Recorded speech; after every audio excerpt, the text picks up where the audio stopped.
जनपद में corona positive व्यक्तियों की बढ़ती हुई संख्या और लोगों द्वारा लगातार लॉकडाउन के वायलेशन को देखते हुए वापस प्रशासन ने लोगों को घर से बाहर निकलने पर पूरी तरह से प्रतिबंध लगाया है। लेकिन इसमें कुछ चीज़ें स्पष्ट करना चाहेंगे। इसमें पहली बात ये कि जो अनुमति प्राप्त दुकानें हैं वो और जिनके बारे में आदेश दिया गया है वो सारी दुकानें अब अनवरत चलेंगी। इसमें ऐसा नहीं है कि सब लोगों की अनुमति निरस्त की गई है। जिन लोगों को पास जारी किए गए हैं वो पास पूर्ववत कायम हैं। ग्रामीण क्षेत्रों में जो रिहायशी इलाकों में दुकानें हैं यानी एकल अलग अलग दुकानें हैं उन पर उनको अनुमति की ज़रूरत नहीं होगी, लेकिन उनको व्यक्तिगत दूरी और ग्राहकों की संख्या 2 से ज़्यादा न होने देना यह पालन करना होगा। मोहल्लों में भी जो रिहायशी इलाकों में दुकानें हैं उनको अनुमति की ज़रूरत नहीं है, लेकिन उनको भी इसका पालन करना होगा कि वो अपने दुकान पर अपने दुकान से होम डिलीवरी करें ज़्यादा से ज़्यादा। और जितनी सारी दुकानों को हमने अनुमति दी है सभी को होम डिलीवरी करनी होगी। फ़िलहाल ये इसलिए ज़रूरी है ताकि हम संक्रमण को कम करें, इसके खतरे को कम करें। ये याद रखें कि सबसे ज़्यादा इसमें खतरे में हमारे बुज़ुर्ग, जो पहले से बीमार लोग हैं वो हैं, और जो सिम्पटम जिनको किसी तरीके का हो, जुकाम बुखार या फीवर, ऐसे लोग हैं। अपने बच्चों को बचाएं, प्रेग्नेंट जो हमारी महिलाएं हैं उनको बचाएं, बुज़ुर्गों को बचाएं और बीमारों को बचाएं। इसके लिए ये सख्ती की गई है। सारे के सारे लोग अपना चेहरा ढकें जब भी बाहर निकलें, एक दूसरे से दूरी बनावें, ये बहुत ज़रूरी है। इसीलिए हमने कल आदेश जारी किया है। इसमें हम जो बिकने वाले आइटम्स की जितनी चीज़ों की चर्चा की थी उसमें कोई कमी नहीं कर रहे हैं, लेकिन होम डिलीवरी पे हमारा ज़्यादा जोर है और सारे होम डिलीवरी ही करेंगे। बाहर जब भी निकलें अगर बिना मास्क के निकलेंगे और व्यक्तिगत दूरी नहीं बनाएंगे तो कार्रवाई की जाएगी, उस पर जुर्माना भी होगा। कृपया इस बात का ध्यान रखें।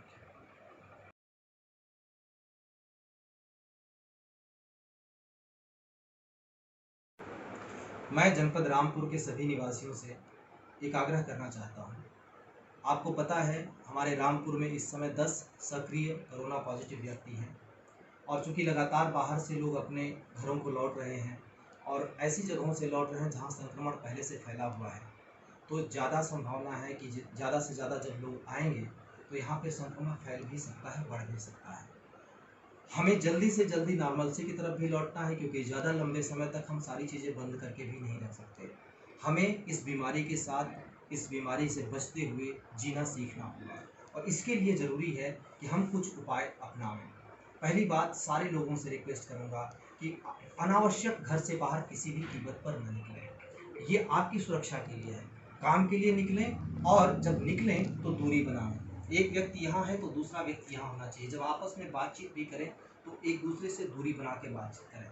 कहीं पे भी जमावड़ा न करें, भीड़ न लगाएं, और हमेशा जब भी आप दरवाज़ा खोलते ही मास्क आपका यहाँ तक हो। मास्क का प्रयोग अगर आप नहीं करते, क्योंकि मास्क का प्रयोग करने का मतलब मास्क का मेंटेनेंस है।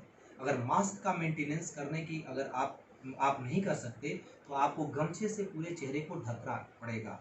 बातचीत वैसे भी हो सकती है। जब भी आप घर से बाहर कदम रखेंगे तो पूरा चेहरा ढका होगा। एक दूसरे से संपर्क में आने से बचेंगे, क्राउडिंग नहीं करेंगे। हमें आज की नहीं, इसके बाद की भी सोचनी है। सभी लोगों की आजीविका चलती रहे, हम सामान्य जीवन की तरफ लौटें, इसके लिए, और इसके साथ ही हम इस बीमारी से भी बचे रहें। इसके लिए बहुत ज़रूरी है कि हम सभी मिलें, एक दूसरे के साथ सहयोग करें।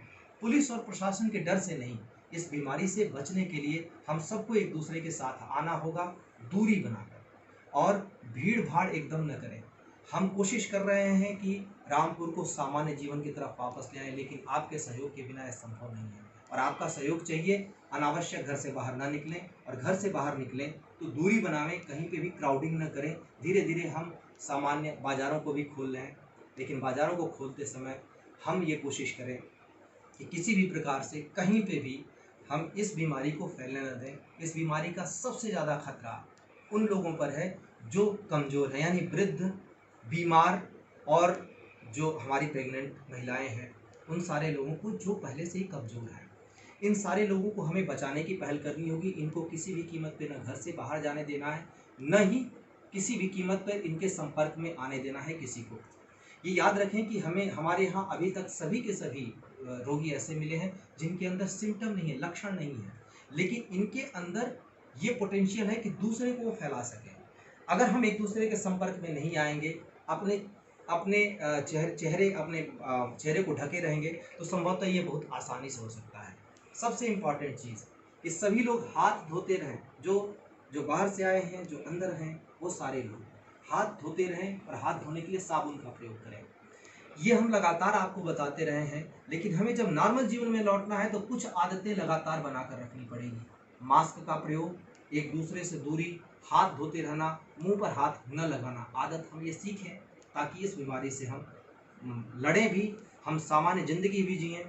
ये याद रखें कि कोरोना से प्रभावित होकर मरने वालों की संख्या बहुत कम है, लेकिन ये बढ़ने न पावे और हमारे यहाँ कोई भी एक व्यक्ति इस बीमारी का शिकार होकर कहीं से उसके साथ दुर्भाग्यपूर्ण घटना न घटित हो। हम सबको मिलकर इस पर प्रयास करना होगा। जो लोग बाहर से आए हैं वो सख्ती से क्वारंटाइन हों, ये अपनी सामाजिक जिम्मेदारी समझें। 21 दिन किसी भी तरीके से घर से बाहर ना निकलें, और अगर अकेले हैं, घर से बाहर निकलना उनका ज़रूरी है भी, तो निकलें तो पूरा चेहरा कवर, केवल ज़रूरत भर निकलें और वापस किसी से कोई टच ना होने पावे, ये ध्यान रखें। हम सभी मिलकर इस बीमारी को हरा सकते हैं। हम सभी मिलकर इस बीमारी के होते हुए भी सामान्य जीवन जी सकते हैं, बशर्ते हम कुछ ज़रूरी उपाय अपनावें, हमारी बात माने। पुलिस के डर से नहीं, प्रशासन के डर से नहीं, आप अपनी जिम्मेदारी मानकर इस बीमारी को ख़त्म करने के लिए हमारे साथ आइए। और साथ आने का मतलब बिना ज़रूरत घर से बाहर न निकलना, जब भी बाहर निकलना तो पूरा चेहरा कवर किए रखना, अपने हाथ को चेहरे से बचाना, हमेशा हाथ धोते रहना और एक दूसरे से दूरी रखना। मुझे उम्मीद है आप लोग ये बात याद रखेंगे और हम इस बीमारी को इसी तरीके से परास्त भी करेंगे और सामान्य जीवन में जल्दी ही वापस